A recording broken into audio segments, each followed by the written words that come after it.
but equally the fact that actually the great majority of people will not die from this. And I'll just repeat something I said right at the beginning, because I think it's worth reinforcing. Most people, a significant proportion of people will not get this virus at all, at any point in the epidemic, which is going to go on for a long period of time. Of those who do, some of them will get the virus without even knowing it. They will have the virus with no symptoms at all, asymptomatic carriage, and we know that happens. Of those who get symptoms, the great majority, probably 80%, will have a mild or moderate disease.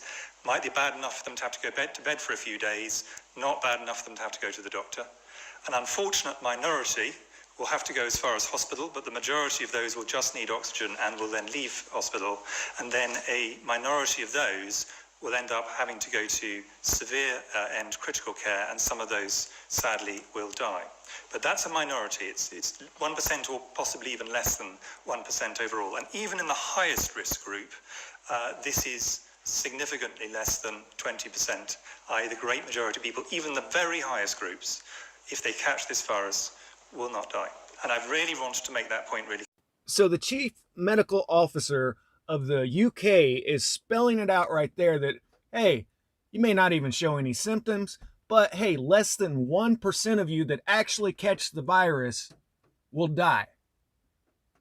But what we want is for you guys to put on these face masks and face shields and look like complete idiots so that we know that you're going to roll over and comply to every little thing that we say. That's what he was saying right there in that interview. I mean, I seriously saw this with my own two eyes. I walk into a store, this girl is wearing a face mask, a face shield, and you can't see it very well. She's got a 9mm on her side. I mean, this is the most ridiculous shat I have ever seen in my life. What is going on here? Can we get this video out to every person in the world, or at least spread the message? Because I'm about to run the actual numbers for you. This is from berkeleynews.edu. So I'm not using some shill website, some conspiracy website. This is a reputable source, I would say, in my opinion, okay? They're saying that in Italy, the fatality rate is about 0.8%. 0.8%. Less than 1% fatality rate. University of California, Berkeley and Lawrence Berkeley National Laboratory data scientists estimate that the fatality rate in New York City, one of the epicenters, and Santa Clara County in California can be no less than 0.5%, or 1 out of every 200 people. So that means you've got a 99.5% chance of surviving if you actually get the virus. And then Stanford University epidemiologists pegged the fatality rate at between 0.1% and 0.2%. So you got a 99.8 or 9% chance of surviving if you actually get the coronavirus. Now let's look at pneumonia and influenza, just the regular old flu. 8.1% fatality rate this week, down from 10.5% last week. And guys, I don't know what's going on. It's not even flu season anymore. And then there were 0 pediatric deaths reported this week. Guys, I look at the numbers every once in a while, you know, the daily numbers that they're putting out, and they're talking about 300 people tops in a day out of 350 million Americans. And they have got the world shut down. I mean, how are people too blind? They're just not getting the information. We gotta get the information out to people. The best thing that could happen to the world right now is if every TV spontaneously combusted. But when you see this person, you should walk up to them and say, hey, did you know that the regular influenza is 10 times more deadly this year than the coronavirus? And it was last year too, but they didn't shut the country down or the world down over it now, did they? Guys, I searched through the obituaries up in New York, which is supposed to be an epicenter of this outbreak, and I thought it'd be in very bad taste to sit here and show you the obituaries, but trust me, the average age of the CV-related deaths in the obituaries is about 85. I mean, it's 99, 91, 77. There was one in there that was like 61. But the average age was around 85. Guys, at that age, the common cold will take you out.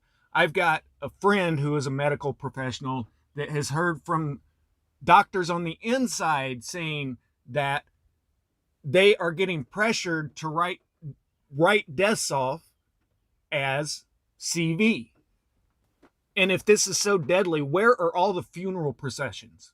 I mean, if people are dropping like flies from this thing, it seems like when you go to the grocery store, you know, your essential travel that you have to do, it seems like you'd come across a funeral procession, right? I mean, what do the dead have to wait on this virus? You know, wait for the lockdown to lift too? I mean, you can't bury your dead because we got to practice social distancing. No hugging at the funerals. Can't have that. I mean, give me a break here, guys. Let's look at the new normal in airline travel. Trust me, I will never be getting on a plane again. They're going to be requiring the new 2020 ID passport or whatever that thing's called. And it'll probably be a biometric injection before long. But flight travel is down 90%. I saw my buddy sent me a video the other day from LAX, and not a soul to be seen around.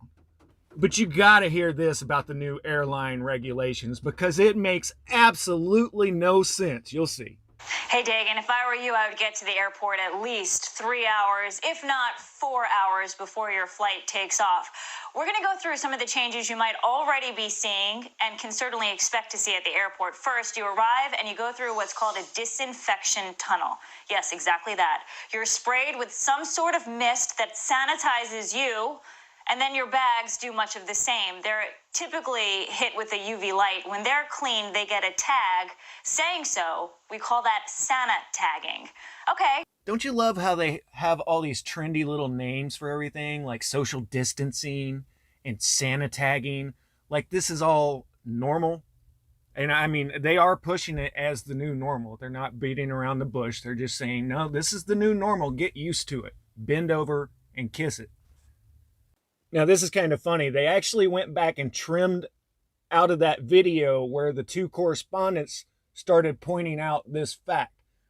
You are required to wear a mask entering the airport, going through your flea dip, going through security, going up to the terminal gate. Then that bingo boarding she was talking about, they will call you up individually instead of by, whatever it is that they use. Once you board the plane, though, and you get in the little tin can, side by side, shoulder to shoulder, you're not required to wear a mask anymore. So they actually edited that out of their video because the correspondents pointed it out themselves. They said, wait a minute, you have to wear a mask going through the airport. But once you board the plane, where you're in a pressurized cabin, recirculating the exact same air, then you don't have to wear a mask. Yeah, makes perfect sense. This is like the Patriot Act on crack.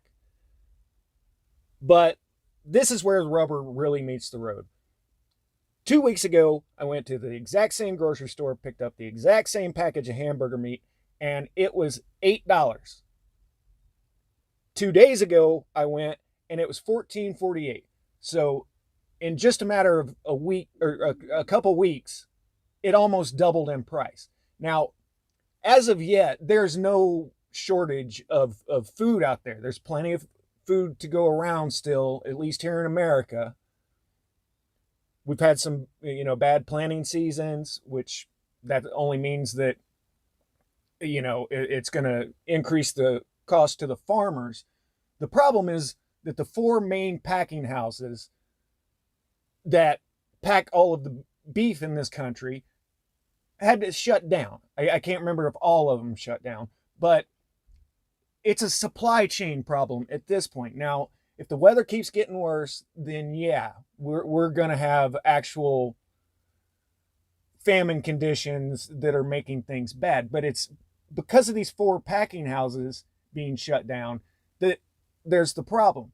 Now, ranchers are trying to go around those packing houses and hire out to smaller slaughterhouses in, local, and go directly to consumers.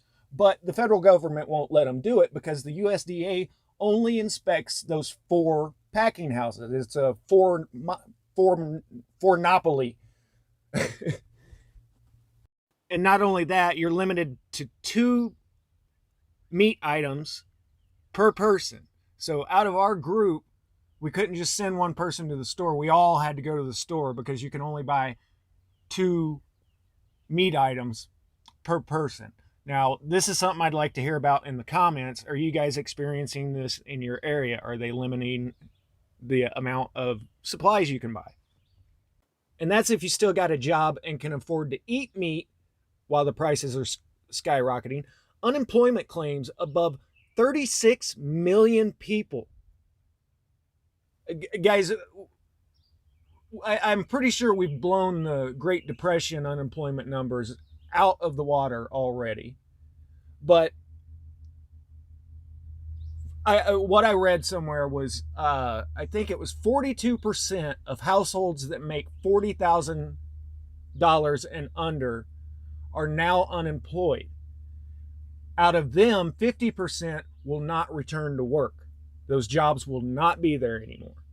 So the poorest people, the lowest income earners out there, $40,000 and less, 42% of them are now unemployed. Now, with House Resolution 6666, coincidentally, in there it states that if you are to continue receiving government support, then you must be tested for coronavirus. Now, I don't remember if it said specifically by when, but that's the whole agenda here, guys, is they're attacking the lower class. I just keep thinking of Bill Gates on his TED Talks saying, with good health, good reproductive service and proper vaccines, we can lower the population by 10 to 15%. Well, who's the 10 to 15% that they're going to knock out? It ain't Trump and Pelosi, I'll tell you that. And Jerome Powell just did a press conference saying that this economic recovery may stretch through the end of 2021. Now, at the beginning of the video, Chris Whitey, he said that, well, this is going to last a long time. He says, plain as day, that the fatality rate is less than 1%. He said, you're not going to die from this. But this pandemic is going to last a long time. And there's going to be a lot of economic hardship through this as food prices skyrocket. So I just had to get that off my chest. This is so ridiculous. It's the Patriot Act all over again. It's another invisible enemy with no end in sight to this. They're estimating, it sounds like, 2 years at the minimum. And they've already telegraphed like crazy that we're going to have phase 2. And that next fall, I mean, they flat out said it. We're going to have phase 2 next fall, so get ready for another shutdown. So I hope that things are open back up where you're at. Hope they never close down, but it's just, that's what's going on in the world, guys. I know you're probably as sick as me of hearing about it, but this stuff is really important. So I'm doing everything I can to fight it some, but I'm going to try to get off this subject, and I've got a history video queued up. So I'm sure everybody could use the time off from this scamdemic. So I'll get to work on that. Love you guys. Take care of yourselves out there. Static out.